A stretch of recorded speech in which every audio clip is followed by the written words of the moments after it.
everyone for the Journal Club. I am discussing the topic impact of allogenic dental pulpal stem cell injection on tissue regeneration in periodontitis, a multi-center randomized clinical trial. It was published in the journal Signal Transduction and Targeted Therapy in 2025 with impact factor of 52.7. The study setting is in China in Beijing Stomatological Hospital, Peking University, Third Hospital. We have to know some unique terminologies before discussing this journal.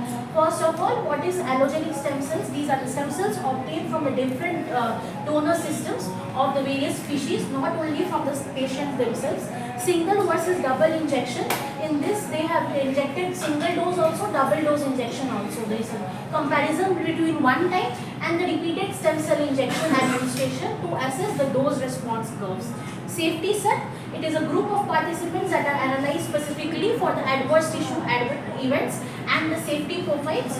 Per protocol set, it is the participants who have strictly followed the study protocol and used for ideal condition analysis and regenerative therapy and investigational new drug, regulatory approval, allowing experimental therapy in testing in humans. So what are the materials and methods and how did the study was conducted? The study used dental pulpal stem cells obtained from healthy extracted teeth of adult donors aged between 18 to 35 years after the informed consent was obtained. These stem cells were isolated, cultured in the lab, quality checked for viability, sterility and stem cell markers and prepared as an injectable suspension.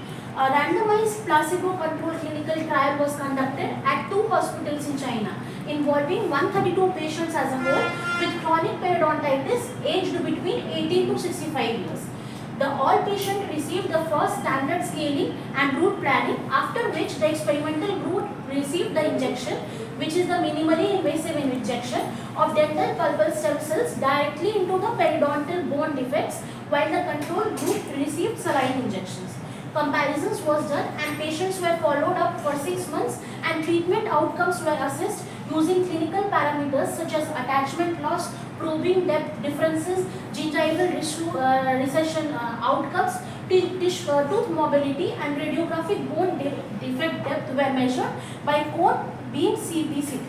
So the safety and the effectiveness were analyzed statistically, confirming the procedure not only to be safe but also clinically viable. Talking about the statistical analysis, the key parameter compared was attachment loss, which was the primary outcome of the research, while the secondary parameters included periodontal bone depth, bone defect depth and gingival recession.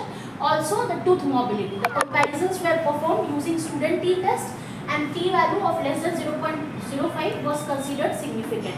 What were the outcomes?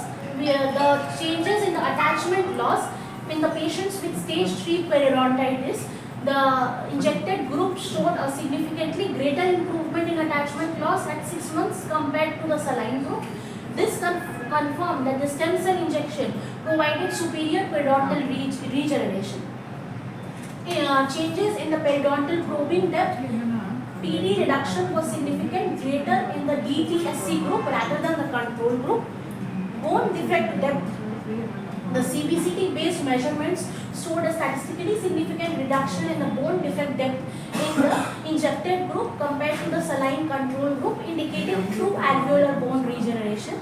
Gingival recession also changes were seen, but here the changes were not statistically significant, suggesting stem cell therapy mainly affected attachment bone rather than the gingival margin positions. And also the tooth mobility. Improvement in mobility was statistically significant at 6 months time period in the stem cell injected group, especially in teeth without furcation involvement. So the results of the study, the results showed that the dental pulpal stem cell injection significantly improved the periodontal healing pathways compared to the saline control groups, especially in patients with advanced periodontal disease, stage 3. At 6 months, patient with stage 3 periodontitis who received the stem cells demonstrated greater gain in the attachment levels, larger reduction in the periodontal probing depth, significant decrease in the bone defects that were created and measured by the use of CBCT, indicating regeneration of both soft tissue hard tissues in these patients. Improvement in tooth mobility was also seen in the stem cell group, particularly in the single rooted teeth, and in contrast changes in the gingival recession were minimal and not significantly tolerated and statistically significant. No serious adverse events were reported, only mild self-limiting reactions occurred, confirming that the stem cell therapy was safe and effectively tolerated well by the patients. Overall, the results confirmed that minimally invasive dental pulpal stem cell injection provides superior regeneration outcomes compared to conventional non-surgical treatment alone. Talking about the study design and the checklist item, the study largely compiled with the consort checklist item for reporting of the randomized clinical trials. The study identifies itself as a randomized placebo-controlled multi-center trial and provided eligibility criteria, study settings and detailed intervention protocols. Statistical methods were clearly stated, baseline characteristics and participant flow were presented, and efficacy outcomes and adverse events were thoroughly reported.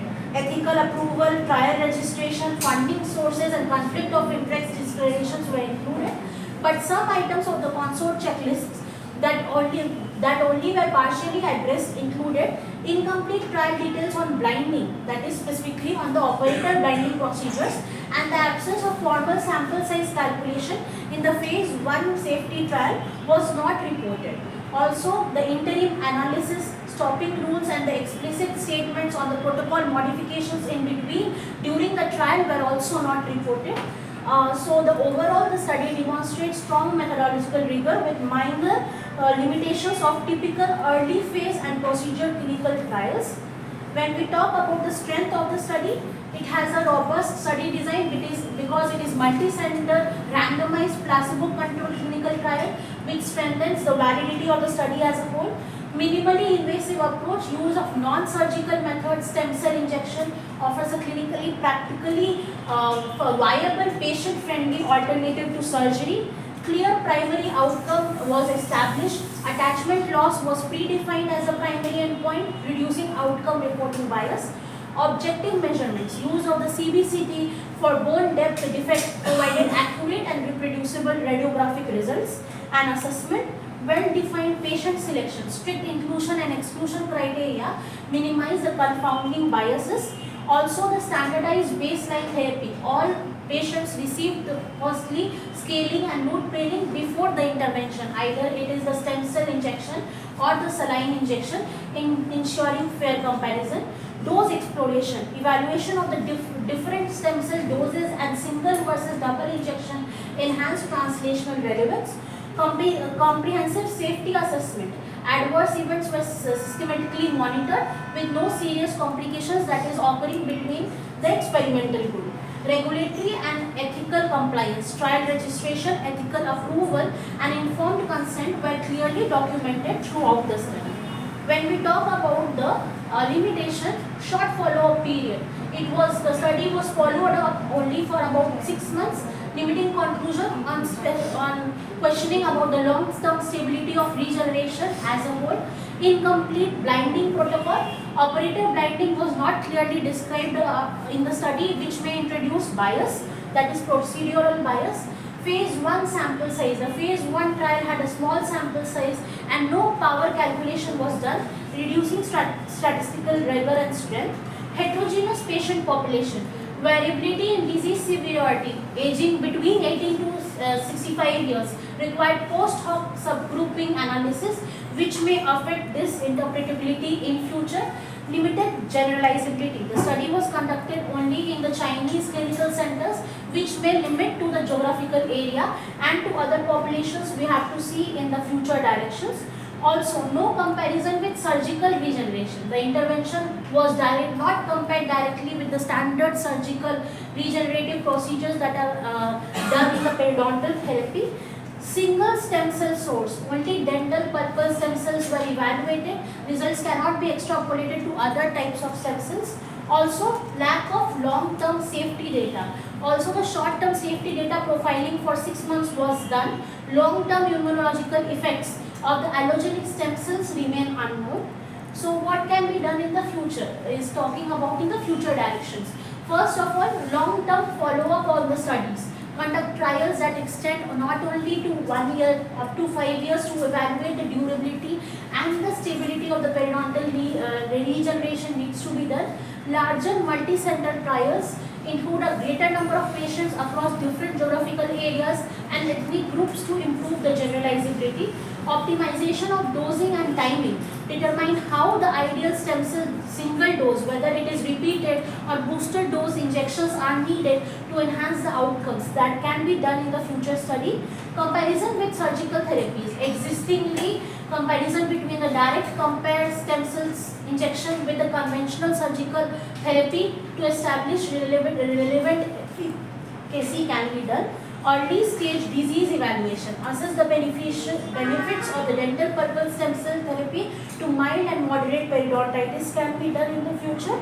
And the standardization of the injection protocols. Develop a universally standardized delivery techniques to reduce operator viability.